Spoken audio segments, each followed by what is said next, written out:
I'm going to tell you about one of the most exciting papers I have read so far this year. It's related to cancer and use of ivermectin and another medicine for treatment of cancer. It is by far the most important paper I have ever read on that topic, and the reason why is because this is the first paper I know of, and this is also what the authors of this paper mention. This is the first evidence of use of ivermectin and mebendazole as a potential treatment of cancer in people. We have almost no data whatsoever of use of these medications in published literature in terms of whether it helps for cancer or not. And because this paper is the first such information, it is absolutely amazing paper, and the results are mind-boggling. They're astonishing. They're that good. So I have to tell you all about it. If you've been following my channel for a while, then you know that I have been paying a lot of attention to ivermectin for its use in treatment of cancer. Now let me tell you what they did. They took almost 200 cancer patients, all of whom had established cancer already.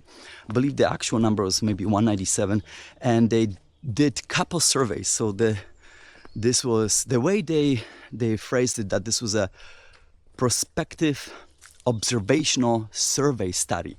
Now, prospective, what does it mean? It means is that you start the study and then you continue observation live as the time moves forward.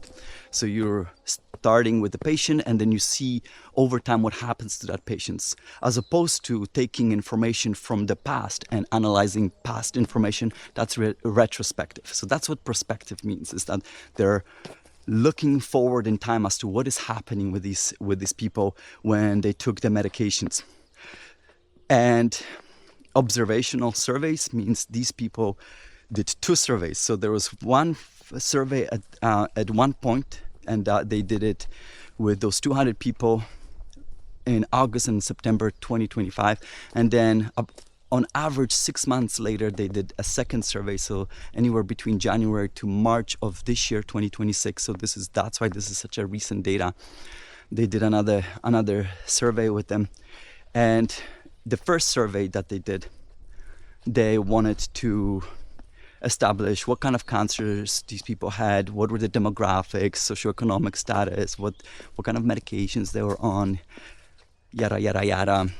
The most important information for us is, of course, what kind of cancers these individuals had. So let me tell you that really quick. So as I mentioned, all of them had cancer. Obviously this was it was an anti-cancer investigation, so it makes sense. But about 1/3 of them had cancer that was progressing or potentially metastatic, so the worst kind. So about approximately 1/3 of them, and then 2/3 of those patients had a stable disease, meaning they had cancer, but the cancer was not getting worse or better for them. Then it was approximately 50% in terms of women and men. So there was just a little bit more women than men in that study. Most of them were white. Most of them had a high economic status. But one second. But probably the most interesting aspect that surprised me was that 2/3 of these people were non-vaccinated, and only about 1/3 of those were vaccinated, and majority of those who were vaccinated had 2 doses of mRNA vaccine, and then less than half had 3 or more. And the reason why I was surprised is because that clearly does not reflect what you would expect from regular population, which would be the reverse. In a regular Western world population, at least 2/3 of the population is vaccinated. And I've been doing a series of videos dedicated to the outcomes that are being observed between vaccinated versus non-vaccinated. And it's not a popular series because I keep mentioning that based on the studies, it looks like vaccinated people appear to have lower reduced mortality than non-vaccinated people. And a lot of my audience doesn't like this. However, I can also tell you that all of the scientific authors of all these publications keep stating that doesn't seem like a realistic data. So a lot of my audience thinks that these studies are simply fake. But the authors actually mention, look, the way we're getting data, the signals we're getting is that the vaccinated people seem to be dying less frequently or have lower all-cause mortality than the non-vaccinated. That doesn't seem to be real. It makes no sense, while at the same time, the vaccinated people have higher cancer rates. So, and they mentioned there must be something about differences in the population that automatically will introduce biases, and it's as a consequence it's very difficult to compare vaccinated versus non-vaccinated. And I suppose this study might be showing an evidence of this, because it is surprising that despite the possibility that vaccinated might have higher rates of cancers, the vast majority of people who participated in the studies who had cancer were non-vaccinated. So that means such individuals were more likely to try these alternative approaches to how to deal with cancer. In these preliminary surveys, they also asked what kind of medications these people were taking and supplements and so on. And the most valuable information, again, I think, is that the vast majority of these people were also undergoing standard cancer treatments. So it's not like they forgo what the oncologists were recommending. They decided to, in addition to that, to supplement the potential treatment with this ivermectin and mebendazole. Now, 6 months later, there was other survey, but what happened in between? So let me tell you about the medications themselves. So every person received 90 capsules of a mixture of ivermectin and mebendazole. And what was mixed in there was 25 milligrams of ivermectin with 250 milligrams of mebendazole. And again, they received 90 of those to start with. Now, let me tell you a little bit more about the actual amount of ivermectin. So ivermectin, typically when you look at what it's used for, which is of course used against parasites, there was a study that investigated ivermectin use in cancer patients for parasites. And in general, the typical dose that you see most frequently is probably around 12 milligrams, okay?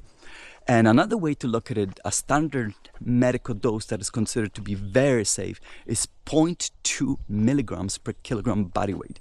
So if you look at the average population, let's say ranging in their weight between 50 to 100 kilograms, that would mean that a standard dose would be anywhere between 10 to 20 milligrams of ivermectin, depending on your body weight. So in terms of this treatment, it was very close. It was 25 milligrams. Now this is where it gets interesting, because not everyone just took one pill a day. Some people took one or more. And as you'll see, people even took up to 4 of these pills in a single day. And if you obviously take 25 times 4, we're now counting 100 milligrams. And now you're getting into a realm where you might be seeing side effects. Now, where do side effects come from? One of the most dangerous aspects of ivermectin is that if you take too much, is that it will get inside your brain. It will cross the blood-brain barrier and get inside your brain, and that's a no-no. So that's what they did, is they took these medications for 90 days or shorter or more, and they had an option of getting more medications. And then there was a secondary survey, and what the authors wanted to know is, the number one is of course what happened to the cancer of these individuals. What else they wanted to see is they wanted to see how many of these individuals continue to take the medication. So what is the adherence of medication use? Then also they wanted to see what were the side effects. So let's break this down. Let's first talk about how these individuals were taking the medication. So majority of them were taking 1 pill per day.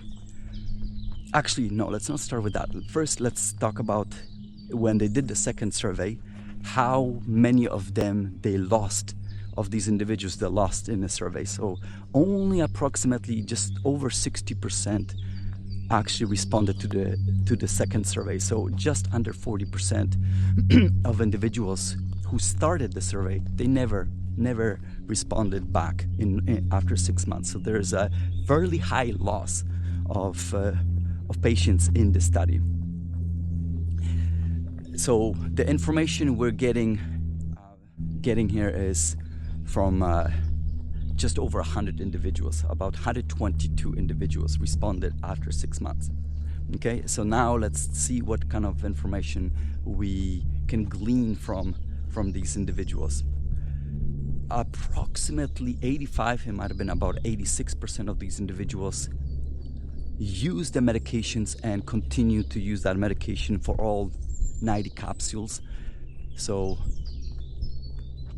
we're talking about vast majority of people actually use the medications as prescribed. And by the way, this was all prescribed by real doctors, by actual clinicians. This was done by the wellness company via their telemedicine portal. And so this is all under actual medical supervision. So this is like gives that legitimacy to it. And in 6 months, they wanted to also see how many people took how many pills. Approximately 45% of these individuals took 1 pill. Approximately 1/3 of them, just under 30%, were taking 2 pills per day. And about just over 10% were taking either 3 pills or 4 pills per day. Okay, so that was the distribution of how these drugs were being consumed by these individuals. Now, before I tell you what the results were, let's talk about the side effects, because as I mentioned, we're getting into fairly high amounts here now when you're taking 4 of these pills in a day, and approximately quarter of all of these individuals experience side effects. The authors refer to these as mild side effects. Now, what were the side effects? The most common was gastrointestinal issues or symptoms. The other ones included fatigue, dizziness, headaches, and neurological symptoms. Of course, that when you're getting neurological symptoms, that's a potential risk of that blood-brain barrier being impacted there. Muscle pains.